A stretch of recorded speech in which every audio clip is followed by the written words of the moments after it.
Hello, I'm Jay Buckley, Technical Training Manager at Fram Filters.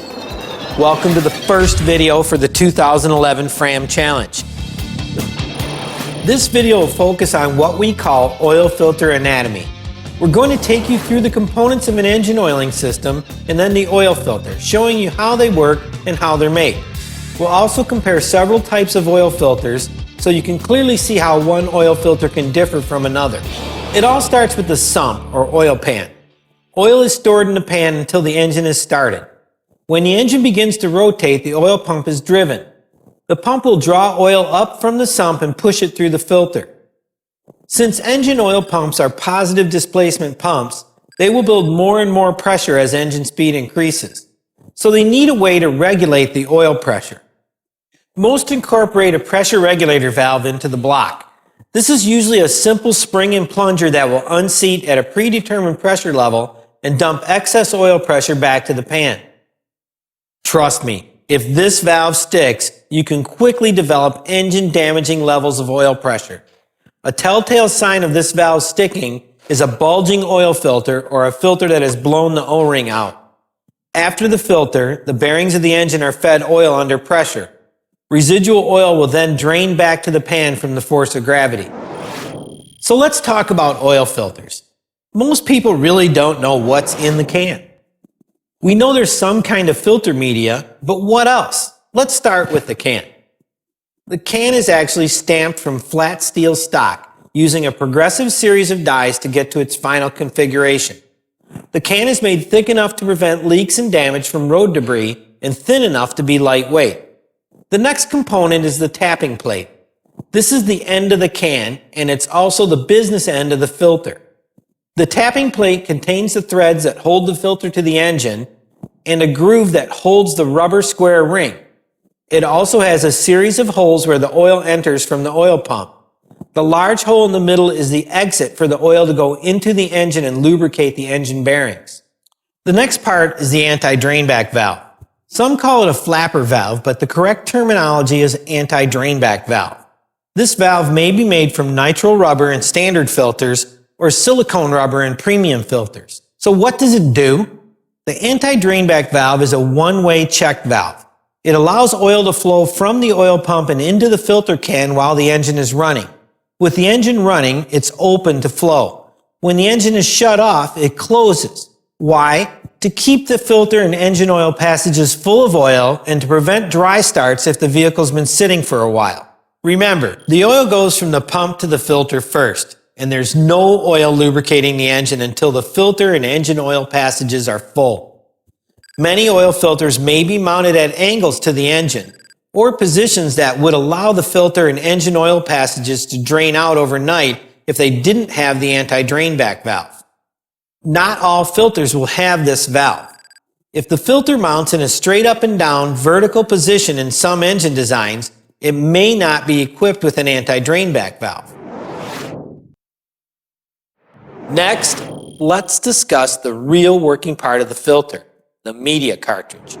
The filter media has two jobs. First, to remove the dirt the first time it goes through the filter, or efficiency. Second, to trap and hold dirt until the next filter change, or capacity. The media has to accomplish this without impeding the flow of oil through the filter. Not all filter media is created equal. While a lot of its composition is cellulose, Fram engineers also blend the cellulose with synthetic glass and polyester fibers for greater strength and to increase its ability to trap and hold dirt. Many inexpensive filters use a plain cellulose media, which can only achieve an efficiency rating of around 80%. Fram engineers have come up with a high-performing blend of cellulose and several different synthetic fibers. This allows for less media in the cartridge with better performance than plain cellulose media. This is why Fram oil filters are rated in the 95 to 99% efficiency range. This is what the media looks like before pleating. It actually comes in huge rolls that are fed into a pleating machine. The result is this long accordion of pleated media. This media is wrapped around the steel center tube to form the cartridge. Then a plastisol glue is applied to seal the engineered fiber end caps onto the cartridge.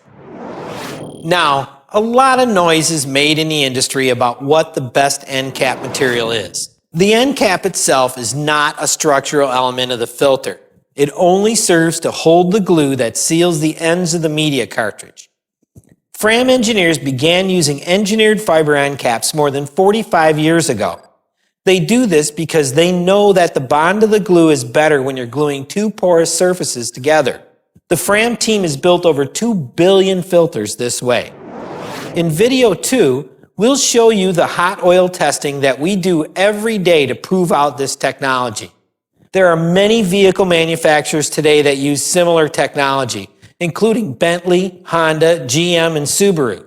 In fact, today many newer Toyota OE filters use no end caps at all.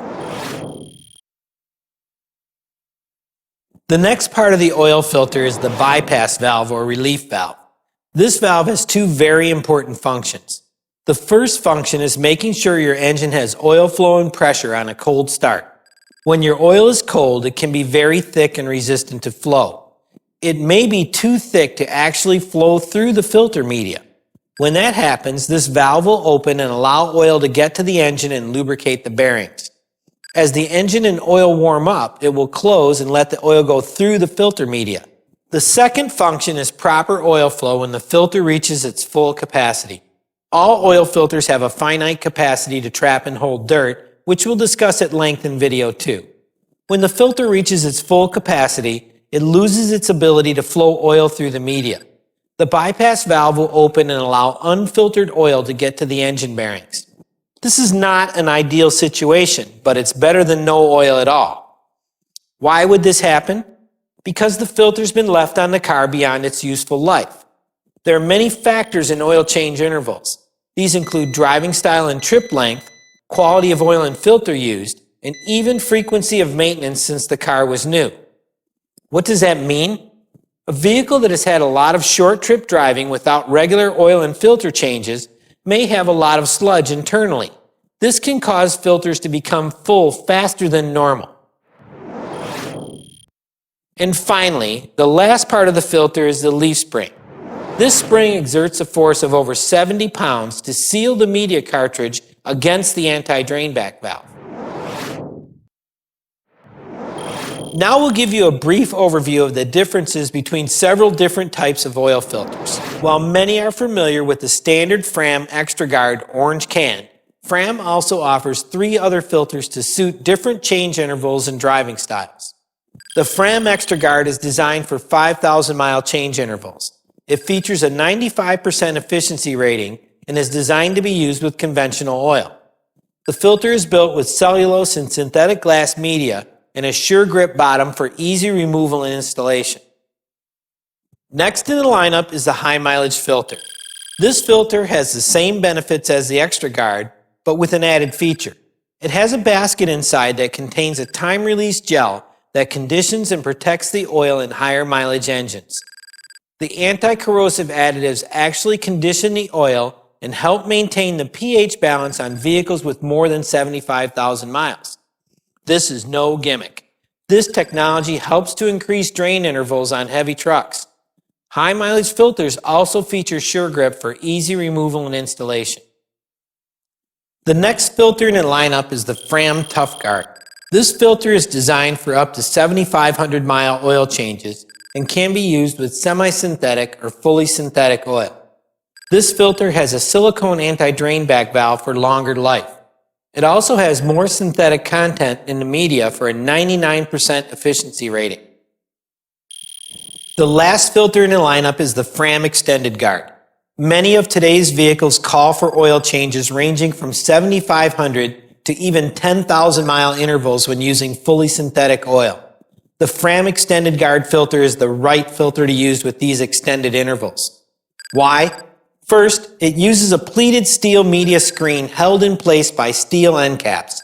The steel pleats are then wrapped with 2 layers of highly synthetic and polyester glass blend filtering media. This results in a filter with almost double the dirt trapping capacity of the average leading economy filter. It also has a silicone anti-drainback valve for long life and a 97% efficiency rating. Thank you for completing the first video in the 2011 Fram Challenge. We hope that this focus on oil filter anatomy has given you some useful insights into how oil filters work, their internal components, and the different types of oil filters. Thank you for your time.